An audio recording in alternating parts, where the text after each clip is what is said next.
इस वीडियो में एक अजीब सा रहस्य बताया है जिससे आप अवचेतन मन की शक्ति को इस्तेमाल करके ज़िंदगी की बड़ी से बड़ी कठिन सफलता आसानी से प्राप्त कर सकते हैं। कैसे अपने अवचेतन मन की शक्ति को इस्तेमाल करना है, इसकी विधि क्या है, इस विषय पर हम आज एक अद्भुत कहानी आपको सुनाएंगे। तो चलिए कहानी की शुरुआत करते हैं। दोस्तों, हमारा जो चेतन मन होता है उससे करीब 9 गुना अधिक ताकतवर हमारा अवचेतन मन होता है। अगर 1 गुना ताकत हमारे चेतन मन के पास है तो इसका अर्थ हुआ उससे 9 गुना अधिक ताकत हमारे चेतन मन के पास है, क्योंकि अवचेतन मन ही पूरे शरीर को नियंत्रित करता है। चेतन मन हमारे दिमाग का एक हिस्सा है, हमारे विचार और भावनाओं से प्रेरित होता है और हमारा चेतन मन ही तर्क वितर्क करने में हमारी मदद करता है। लेकिन दूसरी तरफ हमारा अवचेतन मन तर्क वितर्क नहीं करता या उस जानकारी को ग्रहण कर लेता है जो उसे चेतन मन देता है। इसलिए जैसा हम अवचेतन मन में सोचते हैं वैसे ही बनते चले जाते हैं। क्या आपने कभी इन बातों पर विचार किया है कि कोई व्यक्ति दुखी क्यों है और वहीं पर दूसरा व्यक्ति इतना सुखी क्यों है? एक व्यक्ति सुख और समृद्धि से भरा हुआ है, वहीं पर दूसरा व्यक्ति इतना गरीब व दुखी क्यों है? एक व्यक्ति भयभीत व डरा हुआ है जबकि दूसरा व्यक्ति आस्था व विश्वास से भरा हुआ है। एक व्यक्ति बड़े से महलों में रहता है, वहीं पर दूसरा व्यक्ति गरीब और टूटी फूटी झोपड़ी में रहता है।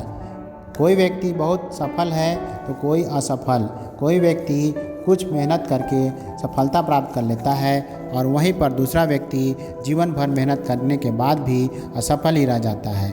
तो आखिर इन सब चीज़ों का कारण क्या है? क्या आपने कभी इन पर विचार करने की कोशिश की है?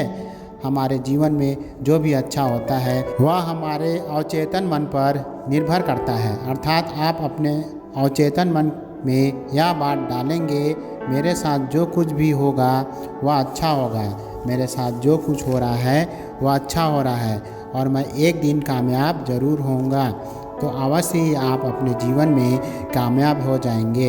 यदि आप अपने अवचेतन मन में बुरी बुरी बात डालेंगे अर्थात नकारात्मक बातें करेंगे तो आपके जीवन में केवल नकारात्मकता ही भर जाएगी और कुछ भी अच्छा नहीं होगा।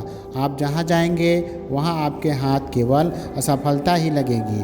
आप हमेशा निराश और परेशान ही रहेंगे, लेकिन उनका हल आपको कभी नहीं मिल पाएगा। इसलिए आप भी अपने मन को पूरी तरह से जानना चाहते हैं, वो सारा काम करवाना चाहते हैं जो आप चाहते हैं, उसे आप अपने नियंत्रण में रखना चाहते हैं, तो इस वीडियो को अंत तक ज़रूर देखिएगा, क्योंकि इस वीडियो में आपको ऐसी महत्वपूर्ण जानकारियाँ मिलेंगी जिसकी मदद से आप अपना जीवन अच्छे से जी सकते हैं।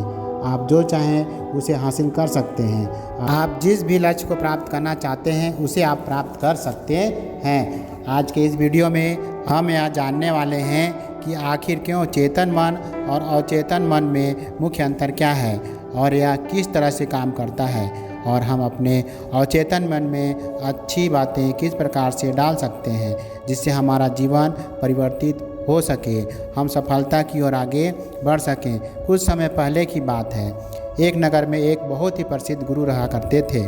उनकी ख्याति दूर दूर तक फैली हुई थी। उनके आश्रम में उनके कई शिष्य थे।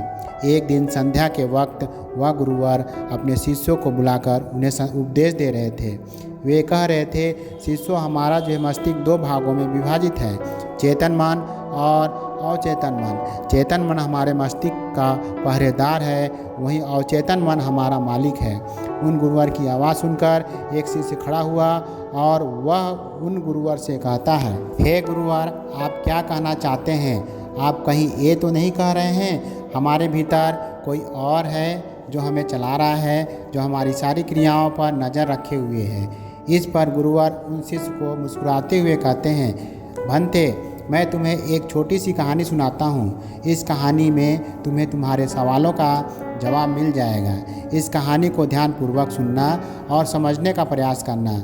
आगे गुरुवर कहानी बताते हुए कहते हैं, बहुत समय पहले की बात है, एक नगर में एक बहुत ही धनी सेठ रहा करता था और उसकी बड़ी सी हवेली भी थी। उसकी हवेली के बाहर हमेशा एक पहरेदार तैनात रहता था और हवेली में जब भी कोई उपद्रव होता, कोई शोर शराबा होता या लड़ाई झगड़े होते तो उसकी आवाज़ चारों ओर गूंजने लगती और उस आवाज़ को सुनकर आसपास के पड़ोसी भी उस महल के पास आ जाते और उस पहरेदार को खूब समझाने की कोशिश करते और कहते, देखो तुम्हारी हवेली से बहुत सारी आवाज़ें आती हैं, लड़ाई झगड़े होते रहते हैं जिससे हमारे घर की शांति भंग हो जाती है। कृपया करके लड़ाई झगड़े को बंद करो। आखिर इस शोर शराबे में क्या रखा हुआ है? इस तरह से लड़ाई झगड़े करके तुम अपना जीवन कैसे शांति से बिता सकते हो? इस पर वह पहरेदार जवाब देते हुए कहता है, देखो भाई, लड़ाई झगड़े करना बुरी बात है, शोर शराबा करना बुरी बात है, लेकिन मैं क्या करूं? मैं भी बहुत परेशान हूं। जो भी लड़ाइयाँ होती हैं वो हवेली में होती हैं, इससे मेरी भी शांति भंग हो जाती है। लेकिन आप मुझे क्यों समझा रहे हैं? इसका कारण मैं तो नहीं हूँ, इसका कारण तो मेरा मालिक है, आप उसे जाकर समझाइए। ये बात सुनकर पड़ोसी भी बात समझ जाता है कि यह बात तो सही है। आखिर इसमें इस पहरेदार की क्या गलती है? ये तो केवल अपना काम कर रहा है, गलती तो मालिक की है। वह उपद्रव करता है, वह शोर शराबे करता है, वह लड़ाई झगड़े करता है और जब भी उसे यह सब करने का मन होता है तो वह हवेली के बाहर आता है और उपद्रव करके वापस हवेली में बैठ जाता है। और जिन लोगों को भी उस हवेली के मालिक से तकलीफ़ होती है, जिनकी भी शांति भंग होती है, वे सभी आकर उस पहरेदार को ही समझाने की कोशिश करते हैं। वह उसे खूब समझाते हैं, लेकिन क्या इससे यह समस्या सुलझेगी? इस प्रश्न के साथ गुरुवर अपने शिष्यों से कहते हैं, तुम ही बताओ इसका क्या समाधान है? इस पर वे शिष्य गुरु के इस प्रश्न का जवाब देते हुए कहते हैं, हे गुरुवर, जिन्हें भी हवेली के मालिक से परेशानी तकलीफ़ है, जो शोर शराबे करता है, लड़ाई झगड़े करता है और लोगों की शांति भंग कर देता है, उन सभी को उनसे बात करनी चाहिए, तभी तो इसका समाधान निकलेगा। भला पहरेदार की इसमें क्या गलती है? वह तो केवल अपना काम कर रहा है और वह उससे ज़्यादा कर भी क्या सकता है? उसके हाथों में तो और कुछ नहीं है। इस पर वह गुरुवर मुस्कुराते हुए अपने उस शिष्य से कहते हैं, भंते, ठीक इसी तरह से हमारा मन भी होता है। हमारा चेतन मन मनुष्य का पहरेदार होता है और पहरेदार को यह अच्छी तरह से पता होता है कि क्रोध करना बुरी बात है, बुरे शब्दों का प्रयोग करना, इस्तेमाल करना बुरी बात है, अश्लील ख्यालों में खोए रहना बुरी बात है। अर्थात ये हमारे चेतन मन को ये बात बहुत अच्छी तरह से पता है कि गुस्सा करना, आलस्य करना, काम वासना जैसे विचार गलत है। ये सभी विकार हमारे भीतर नकारात्मकता विचार उत्पन्न करते हैं, जिससे हमारा विनाश होता है। लेकिन वह कर भी क्या सकता है? वह चीज़ उसके हाथों में है ही नहीं, वह चीज़ वह कर ही नहीं रहा है, ये तो वह अंदर बैठा मालिक कर रहा है। अर्थात हमारा अवचेतन मन जो हमसे कोई भी कार्य बहुत ही आसानी से करवा लेता है। और ये सभी बातें हम में से हर सभी अच्छी तरह से जानते हैं और हमें ऐसा लगता भी है कि हम अच्छी तरह से समझ चुके हैं, जैसे कि वह पहरेदार समझता है। लेकिन वास्तविकता में तो हमारे जीवन में कोई भी बुनियादी फर्क नहीं पड़ता। आगे वह गुरुवर उस शिष्य से कहते हैं, भांते, तुमने भी यह बात अपने आप को यह समझाने की कोशिश की होगी कि मुझे सुबह सही समय पर उठना है, आश्रम की साफ सफाई करनी है, भिक्षा मांगने जाना है और रात में आने के बाद मुझे ध्यान भी करना है। लेकिन इससे क्या कोई फर्क पड़ा? इसका जवाब देते हुए वह शिष्य कहता है कि बिल्कुल नहीं। मैंने कई बार अपने आप को समझाया कि मुझे इस समय पर यह काम करना है, मुझे अपना समय व्यर्थ नहीं करना है, मुझे अपने समय पर इस्तेमाल करना है और मुझे आगे बढ़ना है, लेकिन मैं चाहकर भी उन कार्यों को समय पर नहीं कर पाता। उस पर वह गुरुवर अपने उस शिष्य से कहते हैं, भंते, जब भी हम अपने आप को कुछ समझाने की कोशिश करते हैं तो हमें ऐसा लगता है कि अब हम समझ चुके हैं और अब हमसे कोई गलती नहीं होने वाली है और हम सोचते हैं कि हमारा जीवन बदल जाएगा, जो भी करेंगे अब वह सही होगा, हम जीवन में सफलता प्राप्त कर ही लेंगे। लेकिन दूसरे ही पल हम यह पाते हैं कि हमारे जीवन में कोई बुनियादी बदलाव आया ही नहीं और ऐसा केवल हमारी नासमझी के कारण होता है और हम अपनी नासमझी के कारण अवचेतन मन की जगह पर चेतन मन को समझाने का प्रयास करते हैं। अर्थात मालिक को छोड़कर हम पहरेदार से बात करते रहते हैं और उसे समझाने की कोशिश करते हैं, लेकिन तुम भूल जाते हो कि आखिर वह पहरेदार कर भी क्या सकता है? वह सब उसके हाथ में है ही नहीं। हमें तो अपने अवचेतन मन को समझाने की आवश्यकता है। हमारी बुद्धि अर्थात वह पहरेदार जो यह समझ जाता है कि क्या सही है और क्या गलत है, उसका कब क्या करना है क्या नहीं करना है, लेकिन यह सारी बातें हमारे पहरेदार चेतन मन तक सीमित रह जाती है। ये सारी बातें हवेली के उस मालिक अर्थात अवचेतन मन तक तो पहुंच ही नहीं पाती। यही कारण है कि हमारे जीवन में कभी कोई बुनियादी बदलाव हो ही नहीं पाता। ठीक उसी प्रकार जैसे आपसे कोई कहता है पौधों में पानी डालोगे तो वह पौधा एक दिन बड़ा होगा और उसमें फल आएंगे, और आप उस बात को मान लेते हैं और उस पौधों में पानी डालते हैं, लेकिन आप उस पौधे की पत्तियों पर पानी डालते हैं और सोचते हैं कि इसमें फल फूल आएंगे। लेकिन ज़रा एक बात सोचने की, पत्तियों में पानी डालेंगे तो उसमें फूल और फल कैसे आएंगे? हमें तो उस पौधे के जड़ में पानी डालने की आवश्यकता है। हम में से अधिकांश लोग पौधों की पत्तियों पर ही पानी छिड़क कर अपने आप को भाग्यशाली समझने लगते हैं, लेकिन यह कि जो पानी वह पत्तियों पर छिड़क रहे हैं वह पानी पेड़ की गहराई में तो जा ही नहीं पा रहा है, तो वैसे में उस पौधों को फल और फूल कैसे लगेंगे? ठीक इसी प्रकार हम भी अपने मन के साथ ऐसा ही करते हैं, और यही कारण है कि हम अपने जीवन में जो भी चाहते हैं वह हमें नहीं मिलता। हम अपने जीवन में फल और फूल चाहते हैं, लेकिन वह हमें नहीं मिल पाता। उस पर वह शिष्य उन गुरुवर से कहता है, हे गुरुवर, तो फिर हमें क्या करना चाहिए? ऐसा कोई उपाय है जिससे हम अपने चेतन मन की सारी बातें अवचेतन मन तक पहुंचा सकें?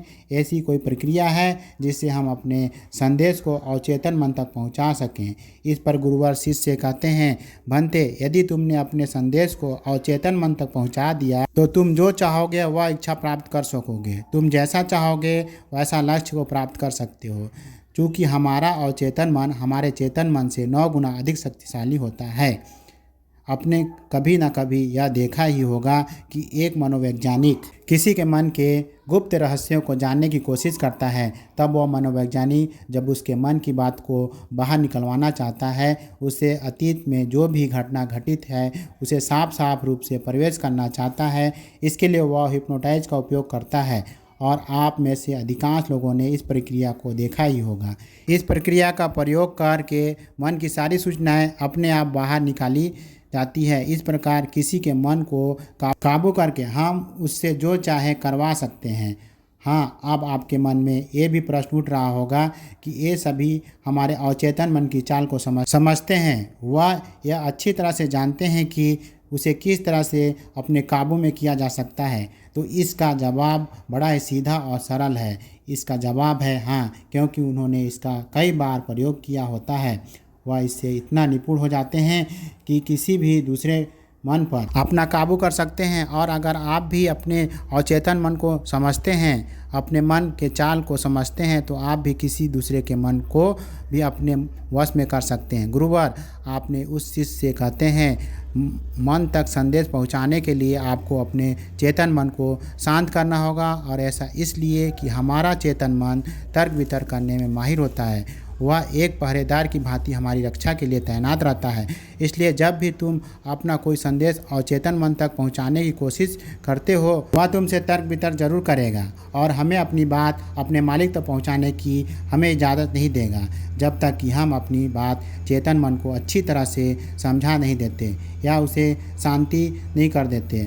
तब तक वह हमें उस हवेली में घुसने नहीं देगा, और हमारा चेतन मन तर्क वितर्क करने में माहिर होता है। और यही कारण है कि हम में से अधिकांश लोग अपने अवचेतन मन तक एक साफ और स्पष्ट संदेश पहुंचा ही नहीं पाते, और इसी कारण हम अपने अवचेतन मन को भी अच्छी तरह समझ नहीं पाते, और हमारा अवचेतन मन तर्क वितर्क नहीं करता। उसे तो केवल स्पष्ट संदेश चाहिए ताकि वह अपना कार्य कर सके, और उस तक हम साफ और स्पष्ट संदेश तभी पहुंचा सकते हैं जब हमारा चेतन मन पूरी तरह से शांत रहेगा, जब हमारे मन में और कोई विचार नहीं रहेंगे। और यही कारण है जब एक मनोवैज्ञानिक किसी के मन पर प्रयोग करता है, उसके मन को काबू करने की कोशिश करता है, सबसे पहले वह उसके चेतन मन को ही सुलाता है। आपने कहीं ना कहीं तो देखा ही होगा कि उसके सामने एक पेंडुलम जैसी चीज़ उसकी आंखों में रख दी जाती है और उसे घुमाया जाता है, जिसे लगातार देखने के बाद वह व्यक्ति पूरी तरह से नींद में चला जाता है, और इस कारण से उसका चेतन मन पूरी तरह से शांत हो जाता है। और जब उसका पहरेदार पूरी तरह से सो जाता है और उसके पास तर्क वितर्क करने के लिए कोई नहीं बचता, तब वह वैज्ञानिक आसानी से उस हवेली में जाता है और उस मालिक से जी भर के बातें करता है। जो बातें वह चाहता है वह उससे निकलवा देता है। शिष्य बौद्ध भिक्षु से कहता है, हे गुरुवर, ऐसा निर्मल और जीवन का सार्थक ज्ञान पाकर मैं धन्य हो गया।